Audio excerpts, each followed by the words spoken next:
Welcome to another episode of St. Vincent Untold Stories.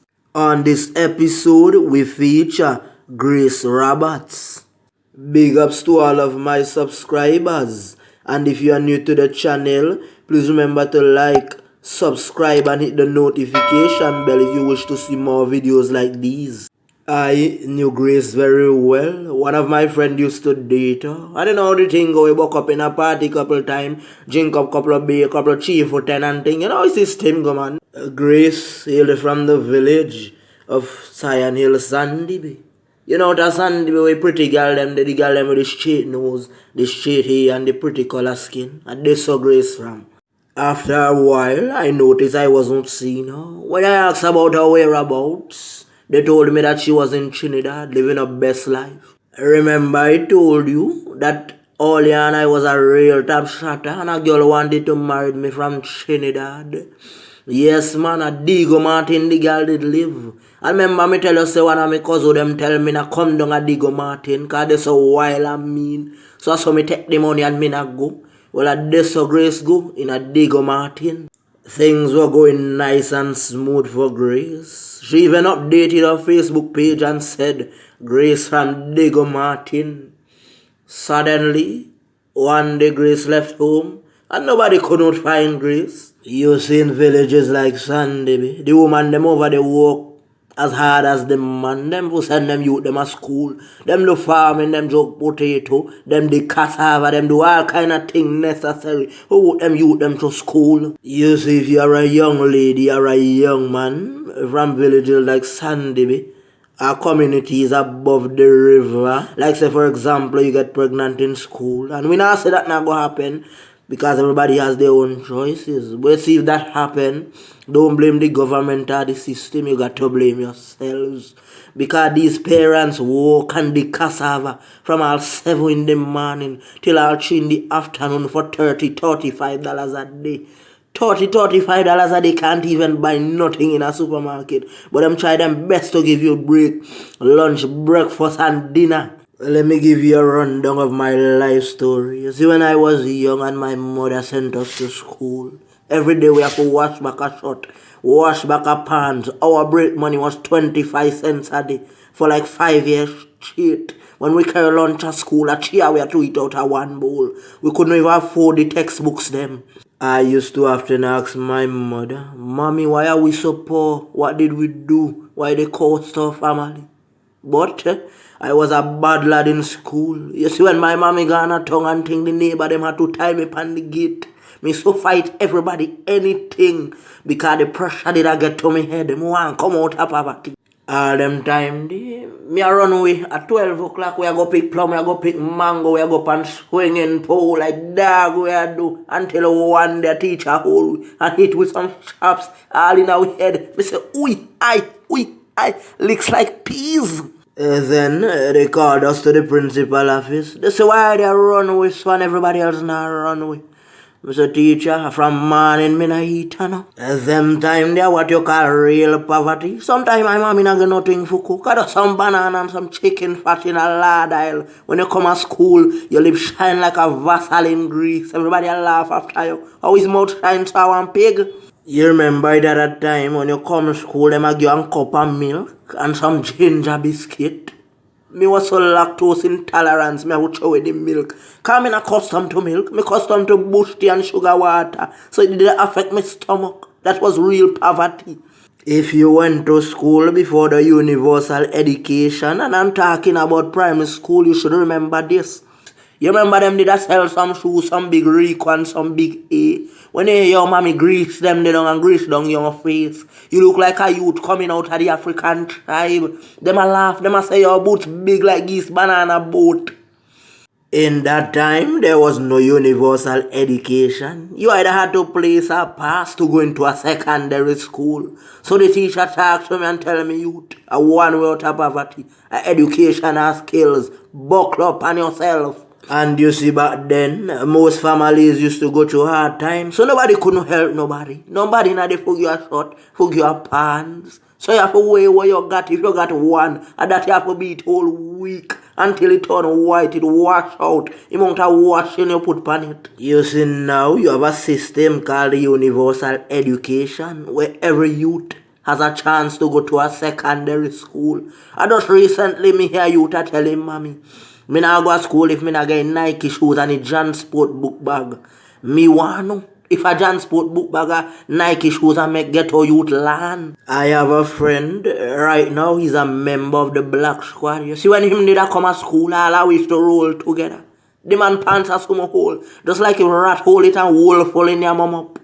If you see patch also, patch this or patch it, they used to call youth. You see, but the youth use that as a motivation. Look where he's at now in a comfortable job where he can sustain himself and his mother. When I was a youngster, if one person in the village had a computer, you're lucky. It's one of my bright cousins. We're bright like a man in star, get a scholarship and get a computer. And you see when me go by them place, at night time, a chance me a thief to go pandi, which I will learn something.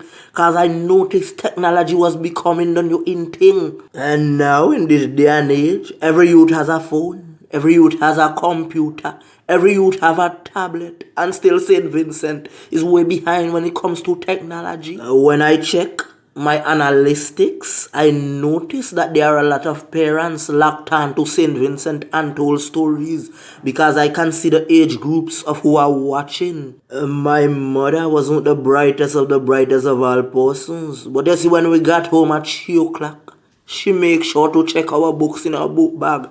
If we get any wrong, she'll beat and tell you, make sure you get that the correct tomorrow. And when you reach a school tomorrow, the first thing them ask you are tables.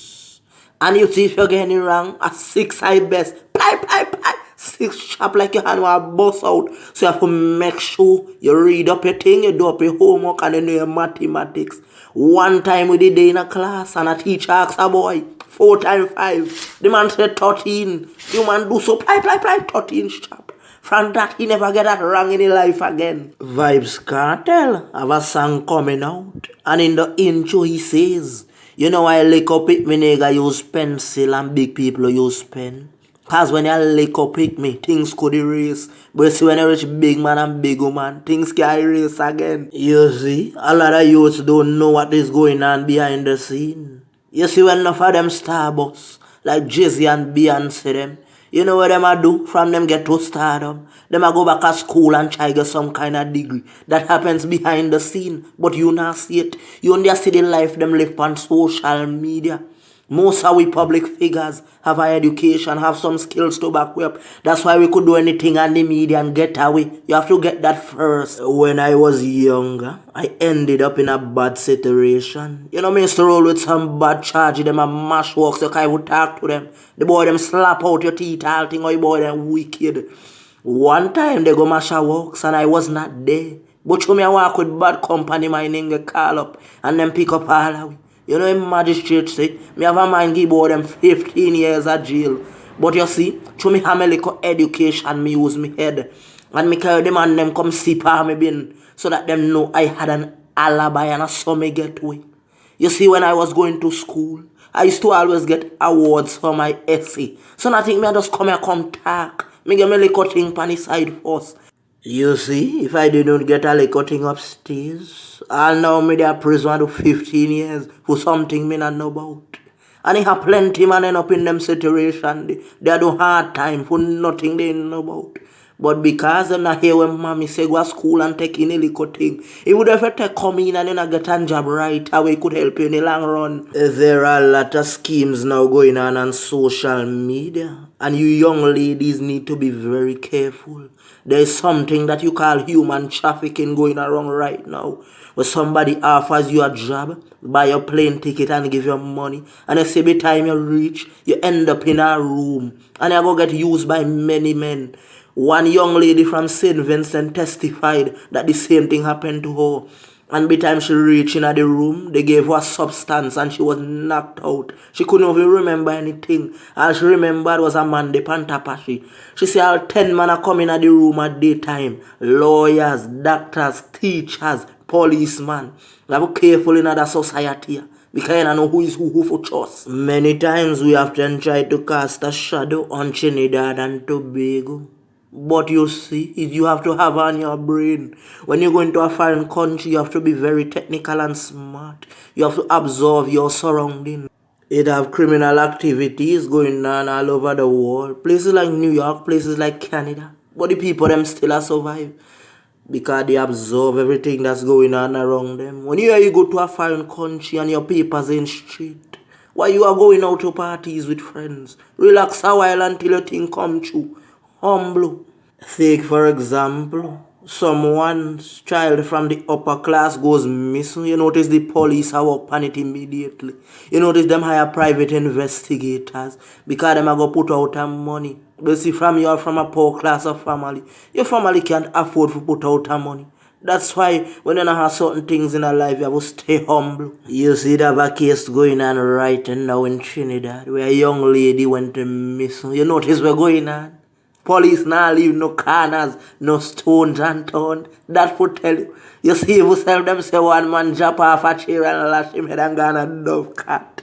You see how them deal with situation fast when a rich people picnic. The management and staff here at St. Vincent Untold Stories is calling on the government of St. Vincent and the Grenadines to reach out to the bigger heads in Trinidad and Tobago so that we can find out what happened to Grace. Grace is a beautiful young lady from one of our indigenous villages in St. Vincent. So we have to defend our indigenous people. We have to go all out for them. You see, if a man is responsible for the disappearance of Grace, Rowley will see and all catch the boy. Send him down here. They will give him some bowly whip, some peas whip, and some motor tire. Like what our grandmothers used to use to beat us with when we was young and we make trouble, sweat. When they used to lash us with wet clothes, send the boy down here. Please remember to like, subscribe and hit the notification bell if you wish to see more videos like these. Big ups to all small businesses. I know that you are going through a rough time right now, but just hope and pray. Things must get better one day, see me?